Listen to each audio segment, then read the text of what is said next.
आज पार्लियामेंट के मुश्तरका इजलास में इलेक्ट्रॉनिक वोटिंग और ओवरसीज पाकिस्तानियों को वोट डालने के हक के हवाले से बिल पास होने की उम्मीद है।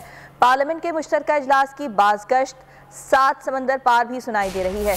ओवरसीज पाकिस्तानी भी वोट का हक मिलने और इलेक्ट्रॉनिक वोटिंग मशीन से वोटिंग के बिल पर मिले जुले रद्द-ए-अमल का इजहार कर रहे हैं। स्पेन में बसने वाले पाकिस्तानियों की क्या राय है, आइए आपको सुनवाते हैं। जो जॉइंट सेशन हो रहा है उसमें जो 2 करारदाद, एक तो इलेक्ट्रॉनिक वोट और दूसरा जो ओवरसीज को वोट का राइट मिलने लगा है, उसकी हम भरपूर हमायत करते हैं।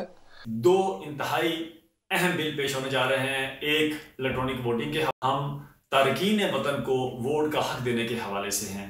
मैं समझता हूं कि वोट का हक तारकीन वतन का बहुत अरसे से ख्वाब था। उस दरीना ख्वाब की तकमील के लिए मैं मौजूदा हुकूमत का भी शुक्र अदा करूंगा कि उन्होंने ये कदम उठाया और हमें वोट का हक देने जा रहे हैं।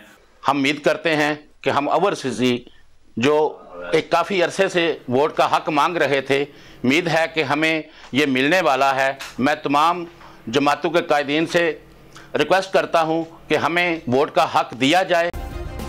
सब्सक्राइब करें और बेल दबाएं ताकि कोई खबर रह न जाए।